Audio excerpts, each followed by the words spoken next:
Linda Lippin here from Linda Lippin Pilates, the Pilates Teacher Mastermind, Pilates Profit Lab, and Strong Women.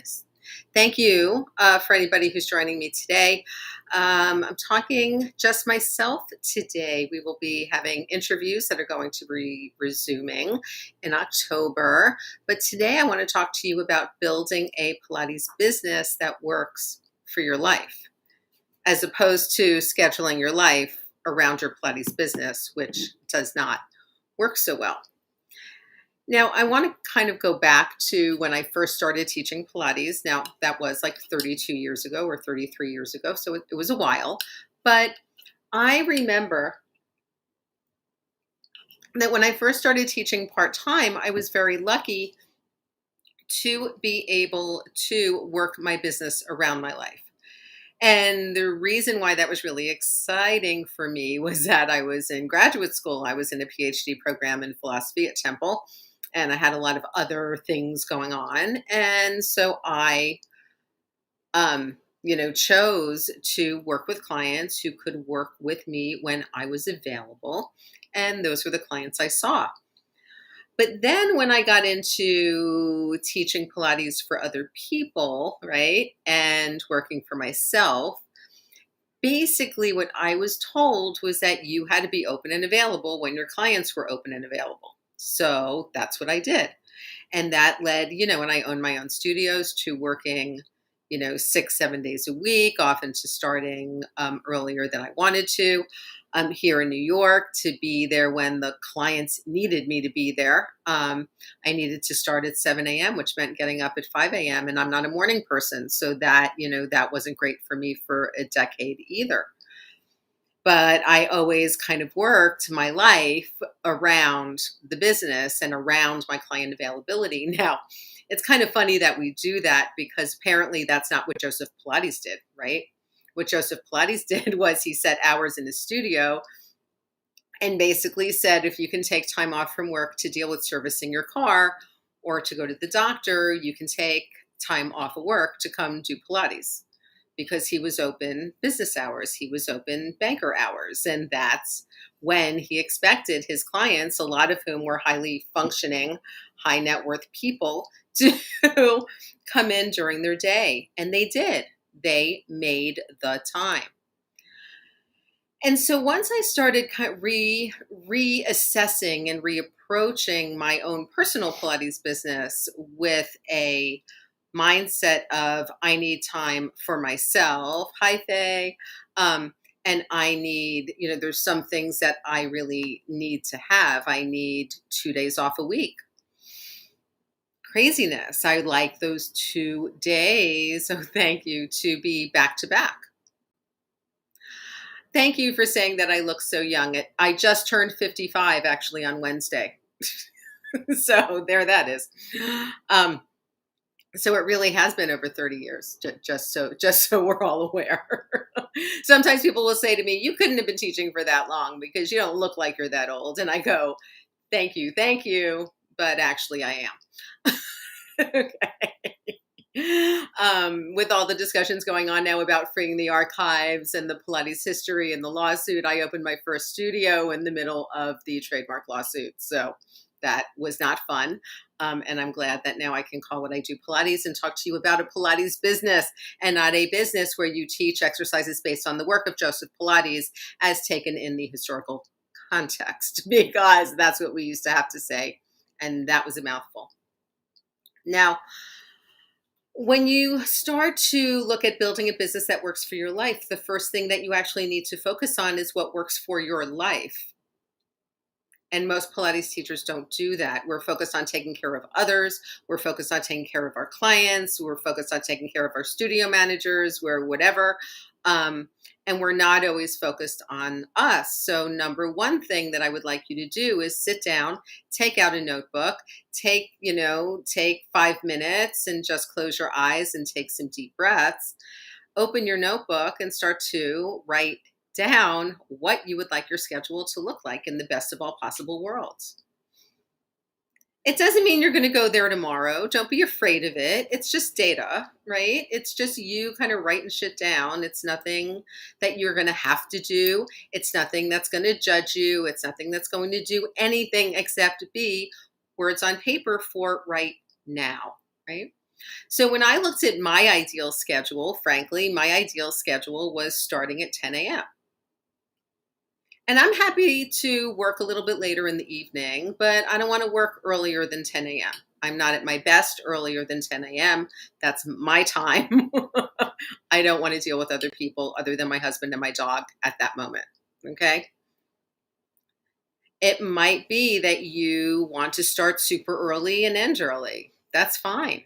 Again, whatever that looks like.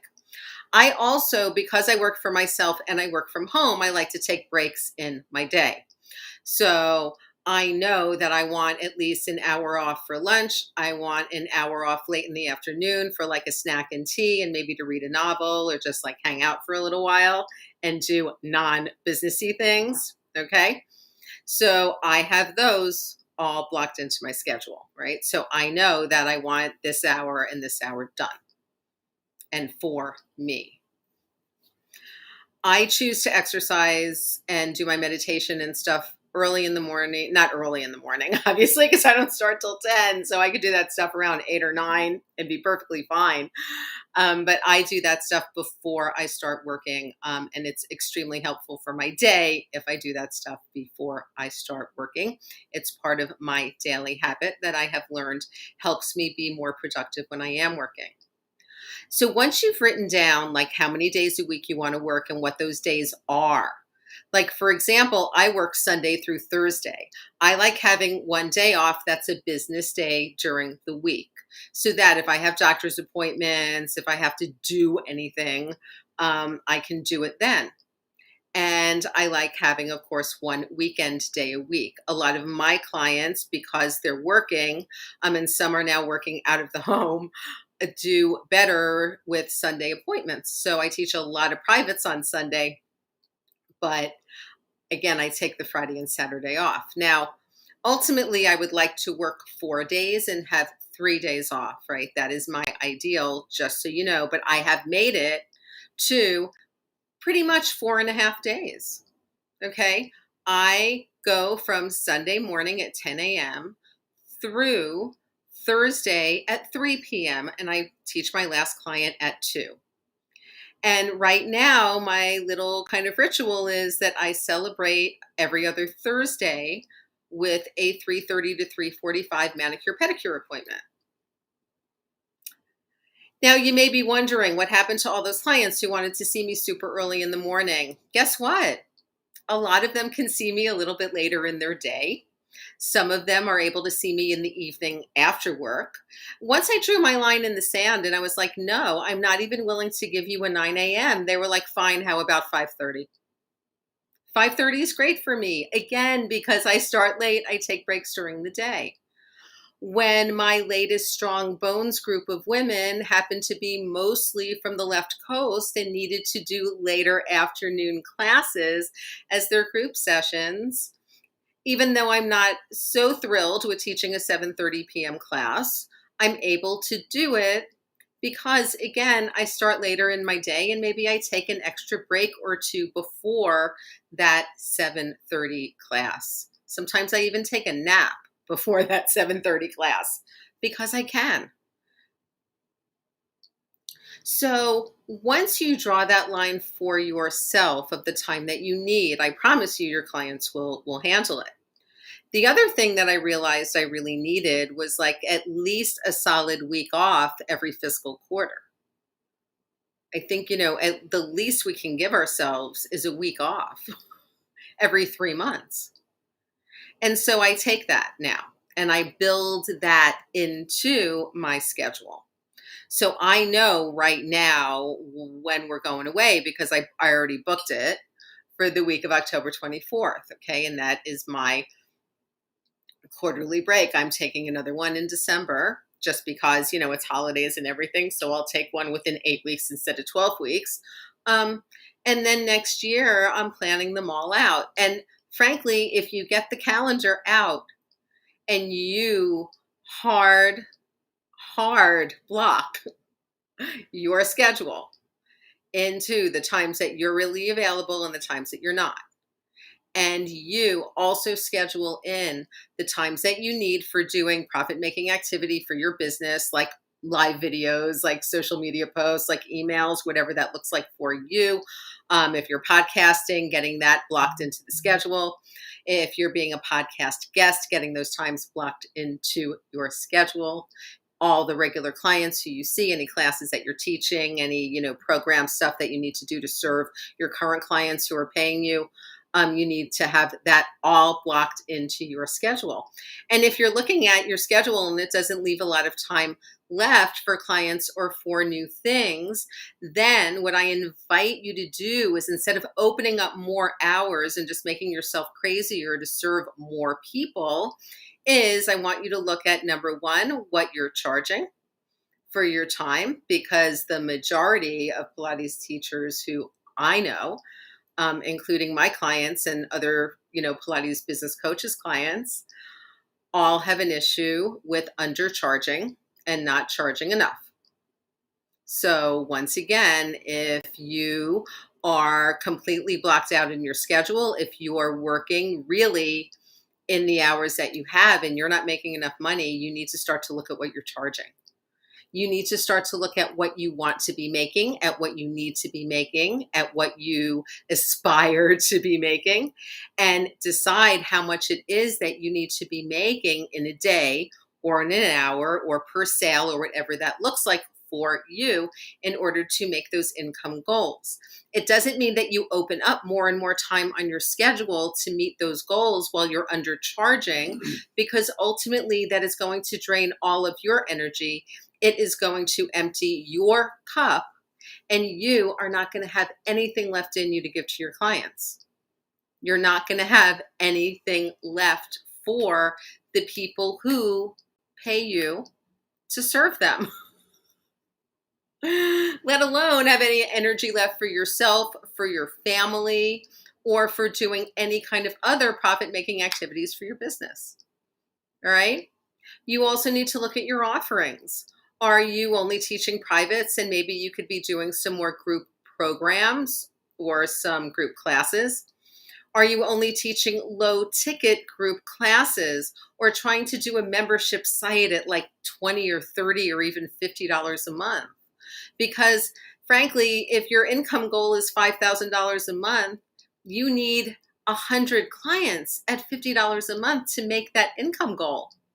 Whereas if you're charging 30 bucks a class, but you're offering a class every single day in your membership group, right? So people actually have the potential of taking like $600 worth of classes with you every single month. You can make a membership that's a higher price point, maybe closer to a $299.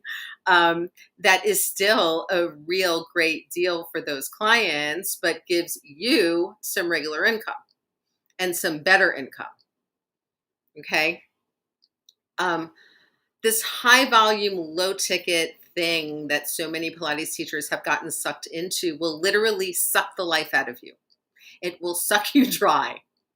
It really will, because the amount of energy that it takes to market to sell to find 100 clients paying 50 bucks as opposed to, finding 30 clients or less, 20 clients who are paying $299, right? And then suddenly you have yourself a decent amount of income, and you don't need tons of clients for that, all right? So we need to start to reframe things in our business. Just because the person who taught you how to teach Pilates runs their business that way, just because they work all the hours all the time and get sick and are ineffective or get pissy or have really bad days, that doesn't mean that you have to do that. That doesn't mean that you have to continue on that path. I am a much happier camper now that I have control of my schedule. And if you're worried about not being available, then start to look at bringing in an assistant, even for something like 3 or 5 hours a week.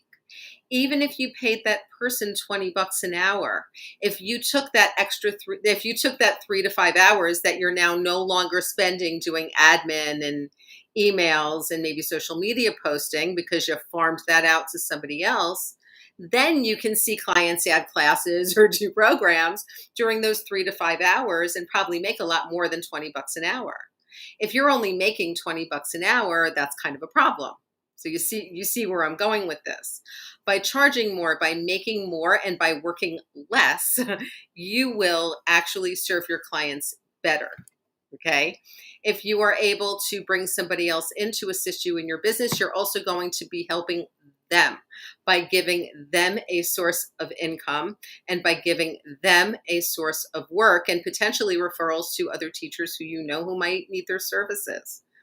Okay. So the more that we literally sit down and take control of the business and say, this is when I'm available, this is when I can teach, this is who I serve, these are the breaks I need in my day to be effective and fresh for what I'm doing, this is where I'm willing to give on my schedule, this is where I'm not willing to give, the better you're going to feel, right? And the better you feel, the better your business is going to be doing because you will have more energy and you will come to that table for your clients with much more energy and much more clarity behind what you're doing for them.